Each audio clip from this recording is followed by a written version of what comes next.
façon d'aborder la dimension de cette création qui est le signifiant, pur signifiant non-sens, à partir de ce champ illimité de la chose.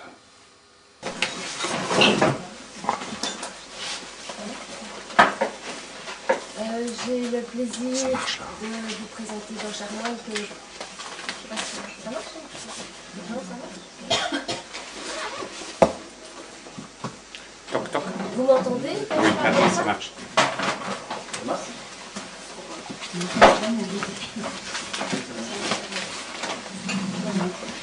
J'ai le plaisir de vous présenter Jean Charmoil, que plusieurs d'entre vous connaissent déjà, parce que j'avais déjà venu l'année passée nous présenter un travail de Jean Lamort, et il était venu en novembre au colloque d'assistance nous parler déjà aussi de Mozart, il a pu s'en rendre compte. Et donc aujourd'hui il revient pour parler de la question du silence et aussi de Mozart. Oui. Alors Jean a une formation de psychologue, de médecin, psychiatre et de psychanalyste, et aussi une formation de footballeur. Alors je trouvais ça extraordinaire parce que moi le football ça ne m'a jamais fort intéressé, mais quand je l'ai vu commenter un match de foot sur la question de la surprise et de la balle, j'ai trouvé ça tout à fait intéressant et voilà. Donc, Oui, il m'a fallu longtemps pour me rendre compte que le football c'était effectivement la question de l'objet. Mais enfin, ce que je vous propose, c'est que... J'ai beaucoup de choses à dire, mais ce que je voudrais, c'est qu'on puisse un peu parler. Alors peut-être, on a jusqu'à quelle heure là? Tire la veto derrière. C'est pas 5 heures, c'est pas 3 minutes. Bon, on va essayer de faire deux temps. Je vais essayer de lancer un certain nombre de questions. Nous pourrons un peu en discuter. On va arrêter pas longtemps. Et on reprendra dans un deuxième temps. Alors demain matin, ce que je propose, c'est le fait que, alors, si on part de l'idée qui est une supposition, bien sûr, mais qui est une supposition importante, qui est celle du transfert, que toute création n'advient que d'un arrêt de la pensée. Ça, c'est le point de départ, je vais vous dire ça souvent.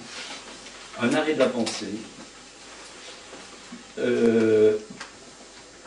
Et que c'est ce qui a contribué à la mise en place de ce petit groupe qui s'appelle Insistance.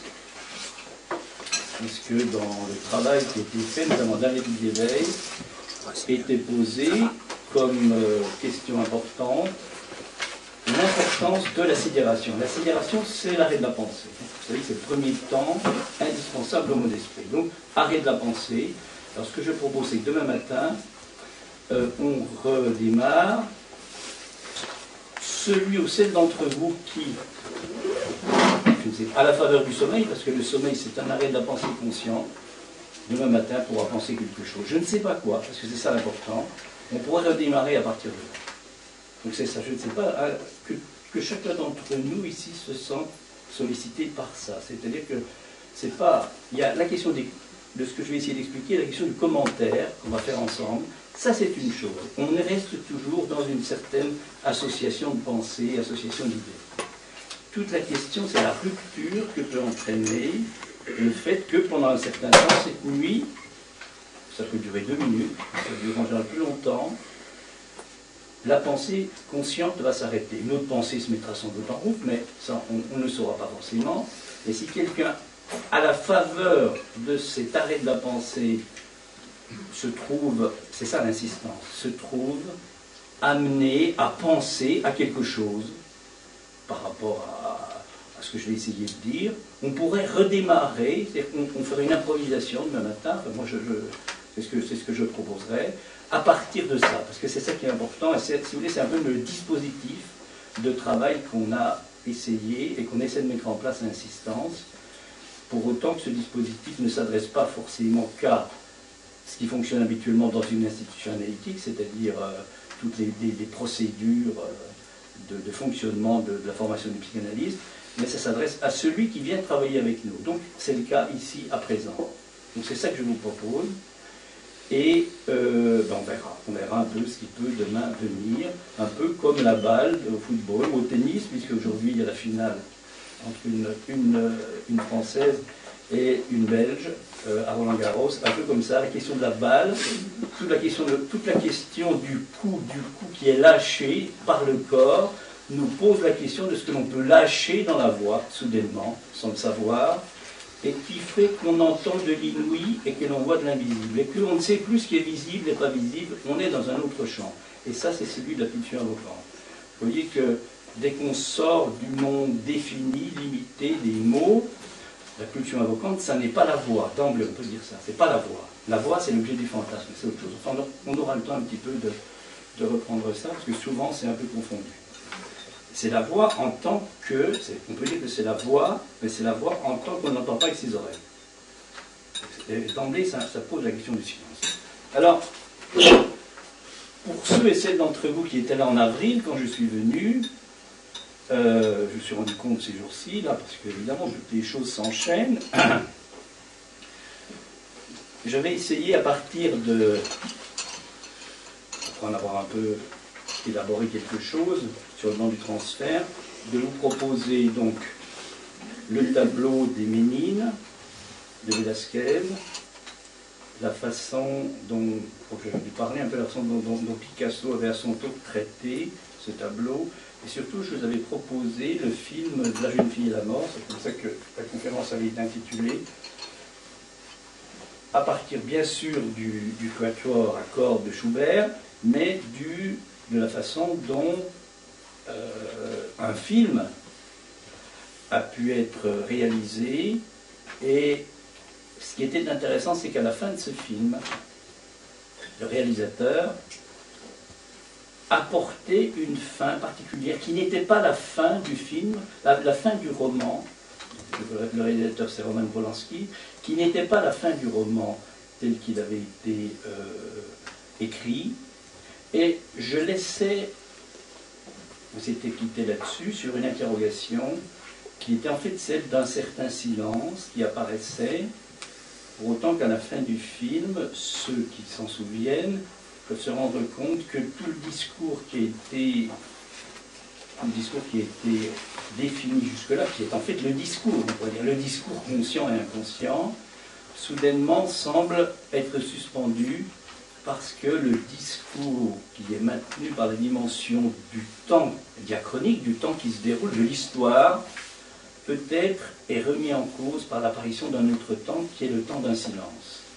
Ce qui fait qu'on ne sait pas vraiment comment ça se termine. Moi, je ponctuais le film là, le film ne s'arrête pas là, puisqu'après, on revoit la fin du film, c'est donc l'apparition dans une salle de concert des différents personnages, et on reprend l'histoire. Mais ce qui me semblait important, c'est de marquer ce moment-là, un peu comme peut être important la fin d'une séance, qui ne s'arrête pas n'importe comment, même si on ne le sait pas, ça s'arrête à un moment particulier.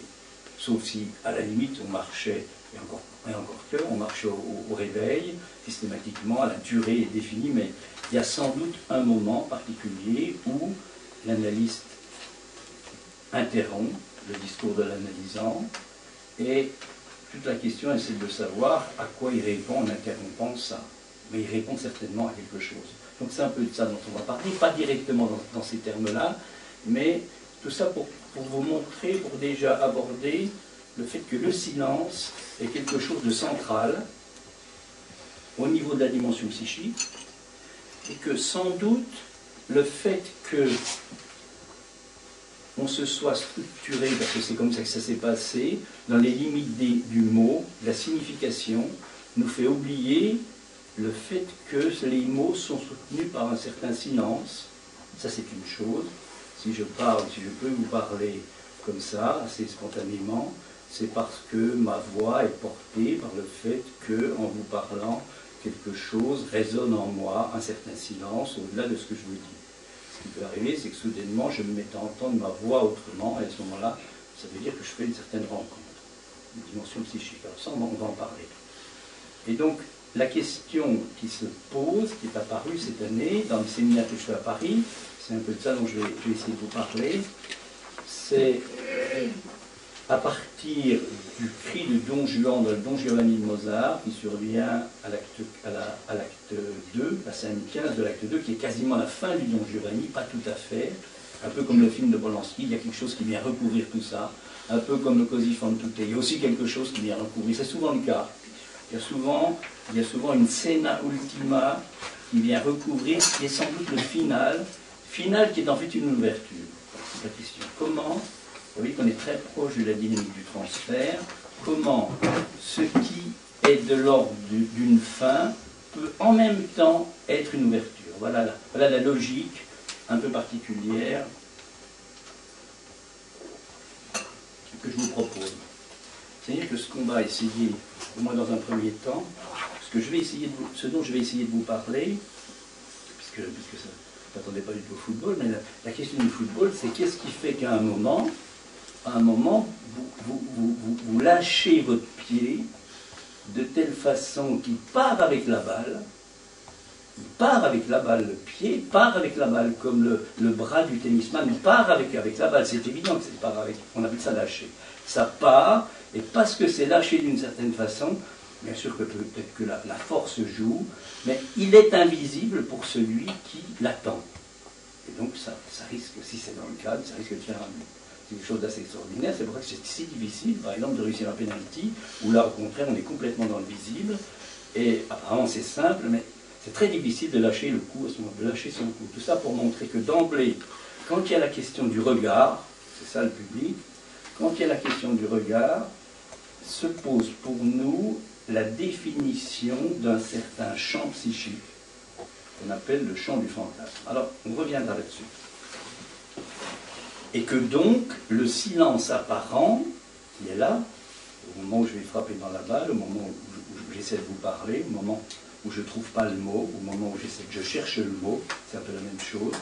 À ce moment-là, si je ne cherche pas à comprendre ce que je fais, en fait, je suis seul, mais est-ce que je suis seulement ça? Seulement ce déchet sous le regard de l'autre. Si je suis seulement ça, seul au sens de seulement, je vais évidemment manquer le coup. Si je réponds à un appel inouï, invisible, au moment où je lâche quelque chose dans ma voix, où je frappe dans la balle, à ce moment-là, évidemment, c'est tout à fait autre chose. Je ne sais pas du tout comment ça va partir, mais il y a toutes les chances que ça parte exactement où il sera invisible et inattendu.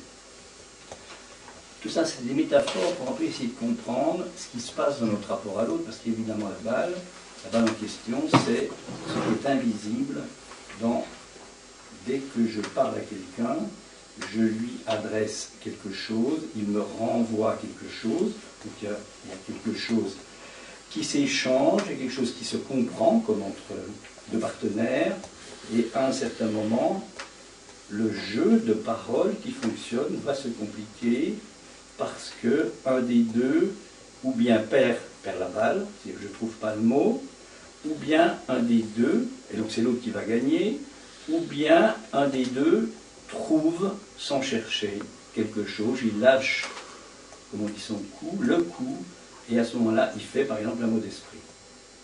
C'est une certaine façon, mais pour arriver à faire un mot d'esprit, il y a toute une préparation, toute une mise en place psychique de l'articulation de l'autre et du sujet qui est en jeu et qu'on va essayer d'aborder à partir des rapports entre la parole et la musique. Alors déjà, avant de démarrer, je voudrais vous faire remarquer que cette dimension de la création, puisqu'on va essayer de parler de la création, le silence dont je parle, dont je vais essayer de vous parler, c'est une création. Je vais essayer de vous montrer en quoi c'est une création. Et cette dimension de la création, vous le savez, a occupé les humains depuis longtemps. Ça a occupé tellement les humains qu'il était quasiment hérétique pendant tout un temps de vouloir passer pour un créateur. On aurait fini quasiment sur un bûcher.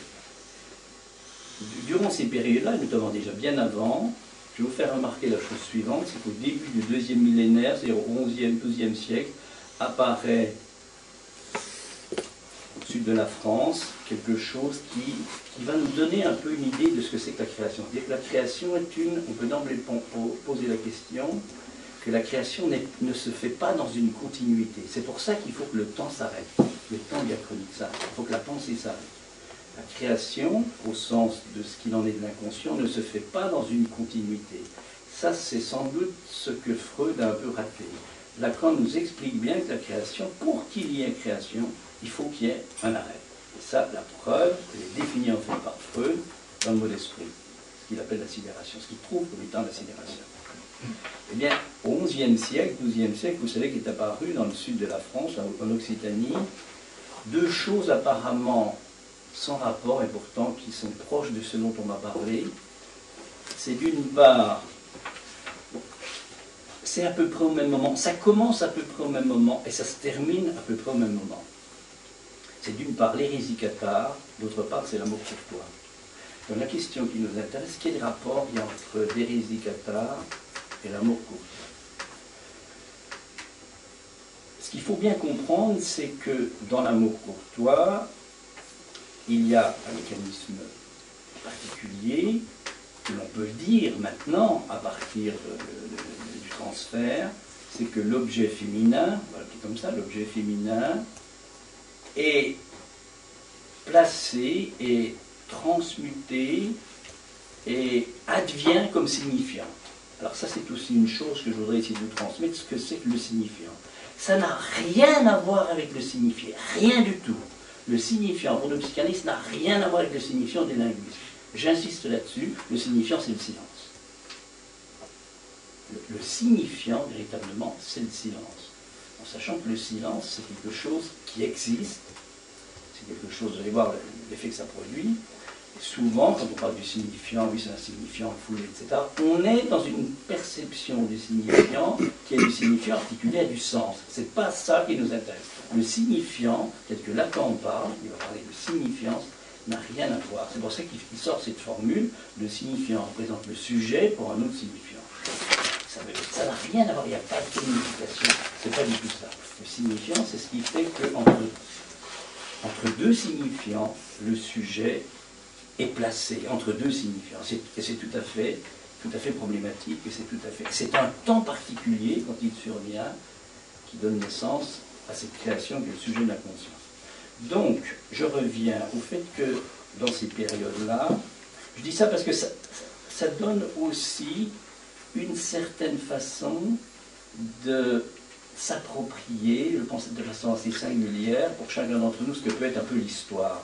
Parce qu'on connaît bien l'histoire et les histoires, mais qu'est-ce que c'est que l'histoire? Dans ce que j'ai travaillé cette année, Don Juan, les histoires qui sont racontées autour de Don Juan, est-ce que j'ai essayé d'élaborer à partir de ce que ça a produit chez moi, ce cri de Don Juan, c'est, on pourrait dire, une certaine histoire avec un grand H de Don Juan. Bon, je pourrais peut-être vous en parler un peu plus, mais je vais revenir un peu à cette question-là de l'amour courtois. Bon, donc, dans un moment où l'objet féminin est considéré par les hommes comme ce qui permet d'accéder au pouvoir, à la fortune, il y a à ce moment-là un certain Pierre d'Aragon. Alors Pierre d'Aragon, c'est donc quelqu'un qui se trouve au sud des Pyrénées, qui a, pour vous montrer un peu comment ça fonctionne entre les hommes et les femmes essentiellement, il a une idée qui est qu'il souhaite, et il veut à tout prix, venir s'installer au nord des Pyrénées.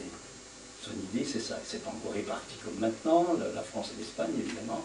Mais son idée, alors, il met son dévolu sur une femme qui est la fille du comte de Montpellier, et par tous les moyens, c'est-à-dire par toutes sortes de malentendus, par toutes sortes de fourberies, par toutes sortes de... il s'arrange pour que cette femme se sépare de son mari, elle est mariée, elle ne pensait pas du tout à ça, et qu'elle vienne le rejoindre, et ceci, si vous vous rendez compte de ce que ça veut dire, contre l'avis du pape. Le pape est régnant, est souverain, et donc il réussit on va dire cet exploit, et une fois qu'elle est avec lui, une fois qu'il a acquis par le biais de ce qu'elle représentait comme pouvoir, ça, il va la maltraiter complètement. Et il la maltraite tellement qu'elle va devoir fuir cet homme et aller se réfugier à Rome où elle va finir sa vie. Tout ça pour montrer, je ne dis pas que c'est comme ça que ça s'est passé, mais qu'est-ce qui fait, c'est ça notre question, qu'est-ce qui fait que dans un contexte pareil apparaît l'amour courtois, c'est-à-dire le fait que un brigand, comme le premier troubadour, Guillaume d'Aquitaine, soudainement, c'est un bandit, il a pillé beaucoup de choses, il a fait toutes sortes de choses. Qu'est-ce qui fait que cet homme, soudainement, alors que rien, hein, c'est ça, je vous dis ça pour vous expliquer ce que c'est qu'une rupture, ce que c'est qu'un arrêt de la pensée.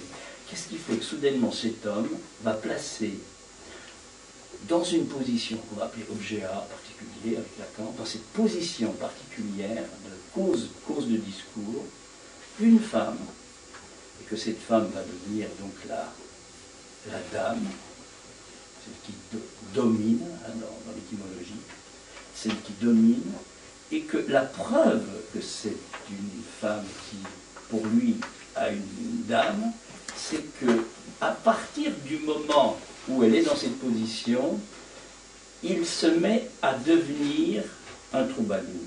C'est-à-dire qu'il trouve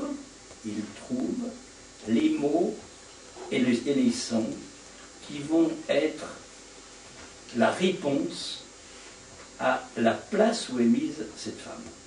Il faut comprendre, alors il y aura bien sûr, ce que vous connaissez sans doute, toutes sortes de rituels, etc., de pratiques, c'est pas tellement ça ce que je veux surtout montrer, c'est cette rupture particulière qui fait qu'un homme qui n'arrêtait pas d'avoir des rapports sexuels avec toutes les femmes qu'il rencontrait, à un certain moment, peut-être même avec une avec qui ça s'est passé, c'est pas du tout exclu, on ne sait pas exactement, à un moment, et c'est ça, l'objet advient comme pur signifiant, c'est ça. La dame, c'est un pur signifiant, c'est tellement un pur signifiant que on retrouve dans ses écrits quelque chose qui a beaucoup stimulé, mis au travail des historiens, un terme qui dans la traduction c'est ma voisin, alors ça doit être ma voisine, c'est comme ça en occitan, ma voisin, et les historiens qui sont pris par le sens et par les mots ont cherché, comme nous tous, hein, ont cherché qui pouvait bien avoir ce nom. C'est un pur signifiant, c'est pas quelque chose qui définit quelqu'un autrement que sur un mode de subjectivation. Et en fait, étrangement, ma voisin, vous voyez, ça rapproche, pour ceux qui connaissent ça, étrangement le Nebenmensch dont va parler Freud. C'est-à-dire cette personne, cet autre préhistorique que Freud suppose être à l'origine de toute création. Nebenmensch, le Mensch en allemand c'est l'humain, Neben à côté. Donc vous voyez qu'on est très proche, curieusement, de cette, avec ce que Freud va définir, c'est qu'au niveau du Nebenmensch, il y a d'une part ce que l'on connaît déjà, toute la dimension narcissique, et puis il y a le Fremd, l'étrange, l'étranger, qui fait partie de cet être particulier. Donc on pourrait dire qu'on peut trouver ce signifiant à travers l'écriture de ce brigand, qui est aussi un troubadour. Et donc tout ça pour montrer que la création advient à un moment où ce qui est rencontré peut accéder, on reprend les termes de Lacan, peut accéder à ce statut de la chose freudienne, das Ding, la chose. Alors, sans doute on pourra en parler un peu tout à l'heure, et comme c'est inaccessible, la chose on ne peut pas y accéder. S'il y a quelque chose qui permet de définir ce qu'est l'interdit de l'inceste, c'est ça, c'est cette chose interdite à jamais. Bien sûr, peut-être que ce sera la mère qui viendra à cette place-là, mais l'interdit de l'inceste radical, c'est le fait qu'il y a quelque chose auquel on ne peut pas accéder, qui est la chose. Et très rapidement, on va passer sur des représentations de la chose. Mais on n'est plus dans la chose. Dès qu'on est dans la représentation de la chose, on n'est plus dans la chose. La chose, ça ne se représente pas. Ce n'est pas les représentations de choses. Ce n'est pas les c'est pas les représentations de choses. C'est les représentations de mots. Donc la création, vous voyez que ça nous amène à un moment où, dans une rupture particulière, l'être parlant rencontre un autre champ qui est celui de ce voisin, de cette voisine, de ce Nebenmensch, ce champ de l'autre, et pour une raison tout à fait énigmatique, qui ne s'entend pas, il va, sans que l'autre n'en dise, l'autre, si c'est un personnage, n'en dise rien du tout. D'ailleurs, ce que je suis en train de vous dire, c'est quand c'est un personnage, c'est une représentation, donc c'est pas de ça dont on parle. Il va entendre dans cette rencontre un appel qui ne s'entend pas avec les oreilles, quelque chose qui ne se voit pas avec les yeux, qui est présent, ce que l'on peut appeler avec le réel qui parle, un réel qui parle, quelque chose. Et le fait qu'il ait entendu ce réel qui parle, et là c'est vraiment ça l'entendeur, le bon entendeur, le fait qu'il a entendu ce réel qui parle, et on voit d'emblée que le réel qui parle, c'est une certaine façon de parler du silence, ce silence qui parle, ce réel qui parle, s'il entend ce réel qui parle, alors il a deux possibilités, ou bien, ayant entendu, il recule, c'est habituellement ce qui se passe, et c'est l'accès aux symptômes, ou bien, ayant entendu ce réel qui parle, alors il ose essayer de répondre, et c'est toute la dimension sidération, état intermédiaire de dialectique inconsciente et lumière, et c'est le processus du mode esprit. Si c'est le chemin du symptôme, ça va conduire à un lapsus. Si c'est le mode esprit, c'est le fait qu'il répond à un appel, mais en fait, ça n'est pas la nature du mot trouvé qui fait la différence entre les deux. Le même mot peut être aussi bien un lapsus qu'un mot d'esprit. Toute la question est celle de ce qui s'engage ou pas à ce moment-là. Alors, c'est un peu ça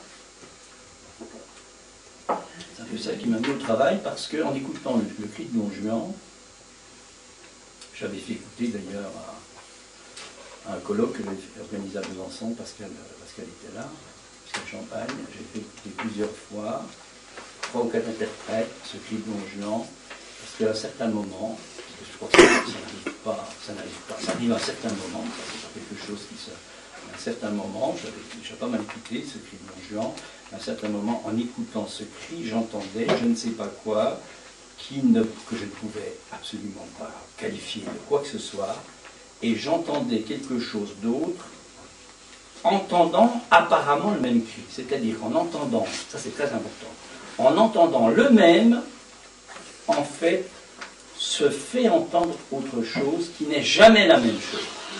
Ça c'est vrai. Là on accède à la dimension de la chose, c'est ce qu'on appelle la blue note en musique, on en dira un mot tout à l'heure, une note qui n'est pas inscrite sur la partition, il y a quelque chose qui peut s'entendre à ce moment-là ou pas. Si ça s'entend, ça va aussi avec le silence, et si ça s'entend, à ce moment-là, si on peut l'entendre, et qu'avant on est sourd à ça, il n'y a rien à dire, c'est comme ça, on est sourd à ça, et à un moment, si on peut entendre ce réel, ce silence qu'il y a dans le cri, parce que paradoxalement, on peut penser que le cri est quelque chose qui fait disparaître le silence, c'est exactement l'inverse.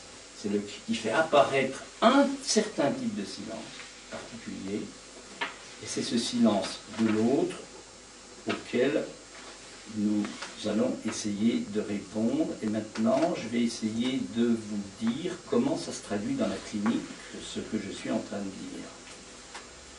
Ce que nous sommes amenés à rencontrer dans la clinique, dans notre clinique à nous, de chacun, c'est le fait que dans certaines situations, quand nous sommes notamment amenés à parler, nous pouvons tout à fait ne pas pouvoir parler. Voilà. On prépare, on se met à penser avant parce qu'il va y avoir du monde, ou parce que c'est quelqu'un qu'on ne connaît pas bien, donc il faut faire attention, parce qu'il n'exclut pas. Mais d'emblée, il y a quelque chose qui fait que, avant de prendre la parole, si toutefois il y a à la prendre, nous nous mettons dans la situation d'être assujettis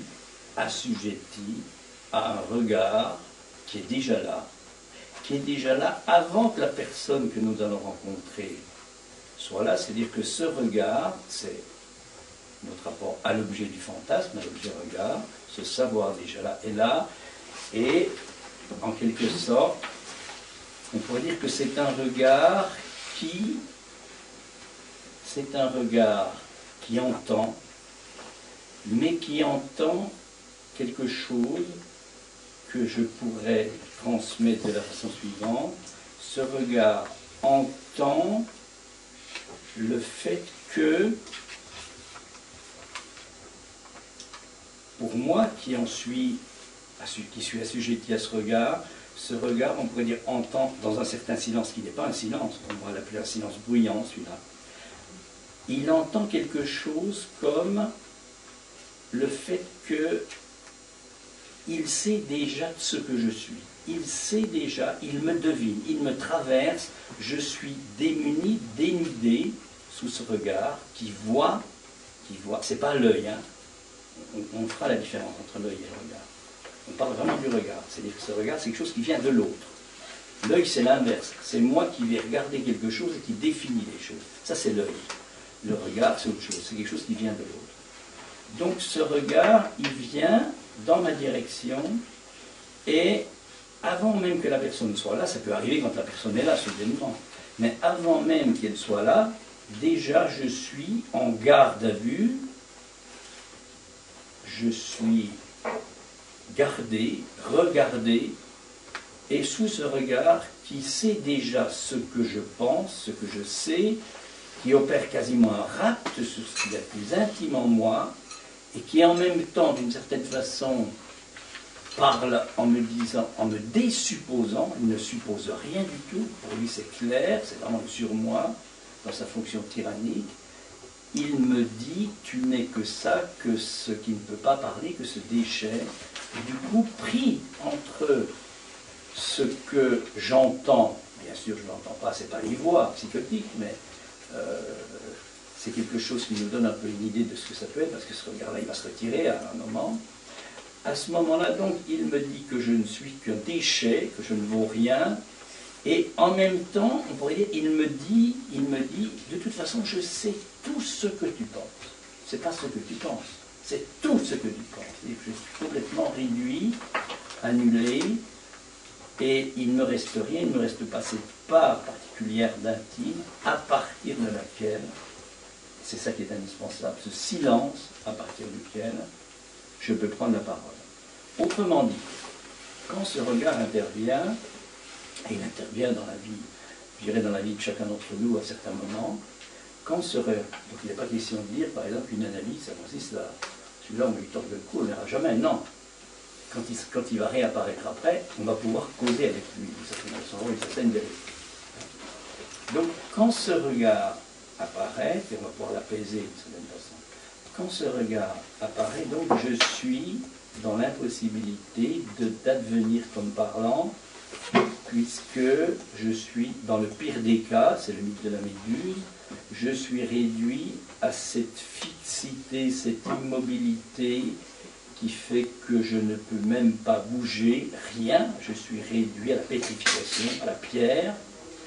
Et dans un autre cas qui est un surmoi moins important, Alain Diret, il a bien décrit ça dans son travail, sur les trois temps de la loi notamment, je suis dans un autre cas qui est moins développé, c'est ce qu'il appelle le regard du père mort qui revient, et pour prendre explication de ce que c'est, pour illustrer, il prend le regard qu'est dans Shakespeare, dans Hamlet, ce père qui revient, et qui fait que dès que le jeune Hamlet a rencontré son père, il n'est plus comme avant, c'est-à-dire qu'il n'arrête pas de parler, on se demande s'il n'est pas fou, et en fait ce regard dit, c'est pas celui qui est interdit de parler, il demande en permanence le repentir, il exige que l'on dise toujours la même chose. Et on pourrait dire que nous nous sommes structurés en regard, c'est-à-dire de ce regard, c'est-à-dire que toute la dimension de ce qu'on appelle le complexe de répétition, qui est si difficile à aborder dans le cadre du transfert, donc on ne peut pas sortir de la répétition en restant dans la répétition, quelle que soit l'explication, parce que l'explication ne fait rien changer, pour sortir de la répétition, il faut accéder à cet autre monde qui est la mise en direction de la chose, dont j'ai parlé tout à l'heure, du pur signifiant.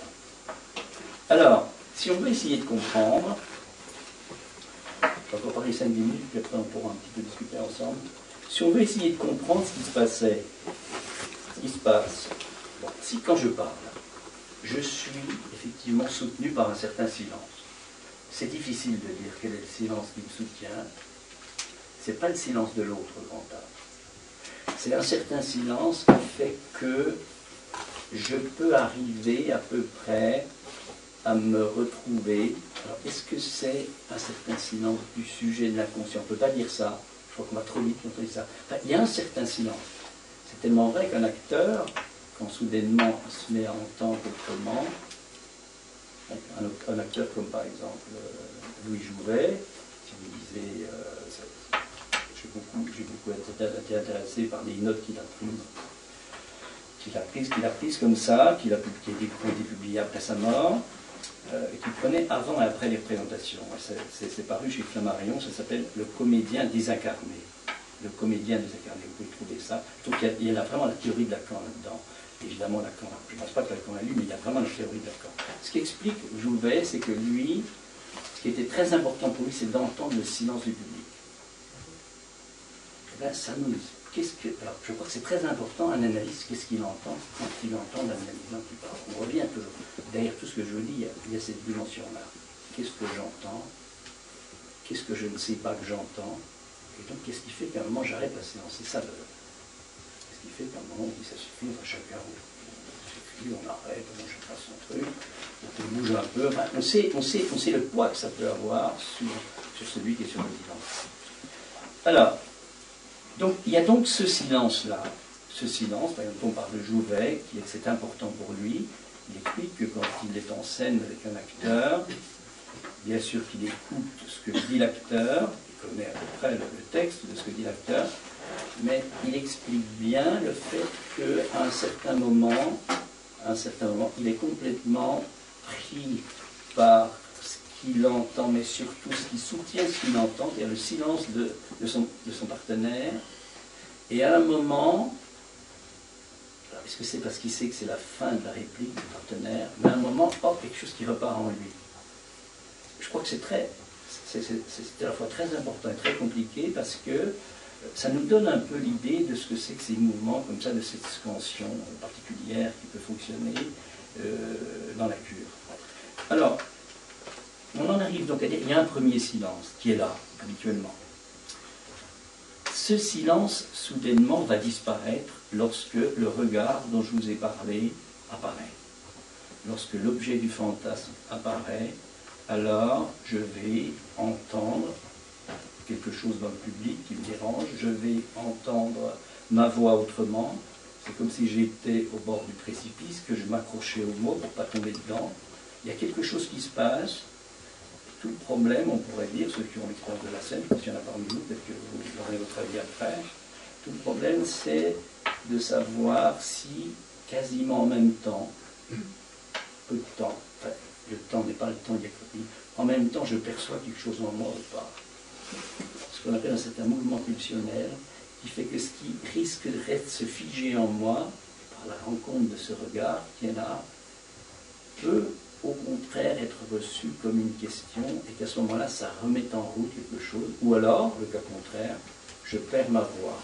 Je ne peux rien dire. C'est arrivé aux plus grands acteurs, cette question-là. Et puis alors, à partir du moment où le regard, ce regard-là, on va appeler le regard lié à l'objet du fantasme, c'est-à-dire un silence bruyant, parce que tout ça, ça se passe évidemment dans le silence, mais ce n'est pas du silence, c'est pas du silence apaisant. À partir du moment où ce silence apparaît, bruyant, c'est important que ça apparaisse, parce que si ça n'apparaît pas, il n'y a pas de possibilité de création. Il faut passer par là. L'énigme, c'est important que ce silence apparaisse. À partir du moment où ce silence apparaît, bruyant, hein, j'insiste bien, qu'est-ce qui fait qu'il est possible que ce silence soit transmuté en autre l'authentique silence. C'est une création. Et on pourrait dire que c'est ça qui se passe quand ça peut avoir lieu dans le transfert, c'est-à-dire que ce silence qui me faisait entendre, sans que je le sache en plus, véritablement, et j'étais complètement réduit, sourd, muet, complet, à ce pur objet, là, sous ce regard, qu'est-ce qui fait que je peux advenir, de là on le considérait mis en place par l'autre, l'objet féminin qui advient comme signifiant, qu'est-ce qui fait que je peux, d'objet que je suis, advenir comme signifiant, à ce moment-là? C'est ça. Ça, c'est l'acte analytique. Qu'est-ce qui fait que, advenant comme pur objet, je peux advenir, non pas comme pur sujet, ça c'est pas ça, comme signifiant. C'est que je peux accéder à ce silence créé, qui est, on va dire un mot, je pense à la deuxième partie, je vais m'arrêter là, qui est ce passage du silence bruyant au fait que tout à coup, parce que j'ai entendu quelque chose, sans savoir quoi, et sans savoir que je l'ai entendu, parce que ce n'est pas la pensée qui fonctionne, au moment où justement ça va se développer, cette dimension de la déchéance, que je peux perdre le fait de penser, et à ce moment-là, la grande énigme, c'est qu'est-ce qui fait que je vais pouvoir entendre un autre silence, celui qu'avec Lacan on peut appeler le silence de l'autre, grand A, qui va marquer, c'est comme ça que je le dirais moi, dans l'écriture du grand A par la barre. La barre sur le grand A, ce qu'on appelle le non-savoir de l'autre, c'est le silence de l'autre. Et si ce silence de l'autre advient, alors, toute la question va être celle du passage, ça c'est la dynamique du transfert, de ce silence de l'autre au silence du sujet, cette barre sur le sujet, qu'est le sujet de l'inconscient.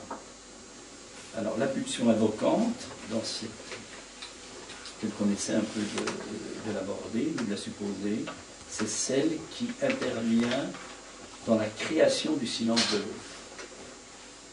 C'est le passage de l'objet, c'est le début du passage de l'objet, de la transmutation de l'objet pour accéder au signifiant. C'est le récepteur qui, étant réduit à l'objet, peut quand même, ce qui compte c'est le quand même, entendre. Ce n'est pas quelque chose qui se pense, ça s'entend. Donc le silence de l'autre, comme l'appel de l'autre, ça s'entend, ça ne se comprend pas, ça ne se pense pas, ça s'entend même pas avec les oreilles, on ne sait pas comment, c'est pour ça que la musique est importante. Et la peinture, parce que la peinture aussi, ça s'entend.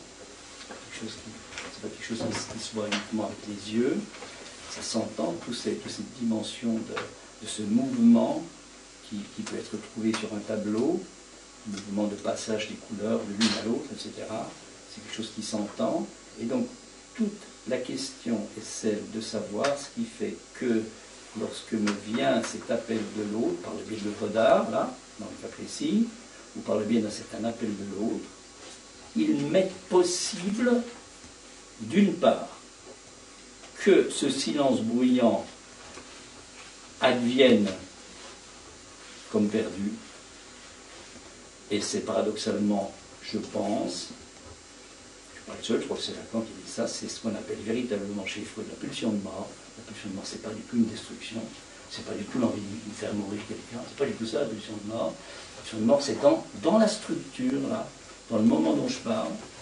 Il dit la pulsion de mort, il est en train de comprendre ce qu'est la pulsion de mort. Lacan dit c'est ce qu'on appelle dans le christianisme le Saint-Esprit. Alors, je peux vous en dire un mot là-dessus, je vais en dire un mot tout à l'heure, mais ce n'est pas l'esprit que je considère le christianisme, le catholicisme notamment. Ça a à voir avec l'esprit, et donc la pulsion de mort, c'est ce qui fait que, alors que je suis complètement lesté et que je déchois, quelque chose, un souffle, qui peut passer par la voix de l'autre, par exemple, va faire que je suis délesté de tout ce poids qui s'est abattu sur moi, et alors j'entends.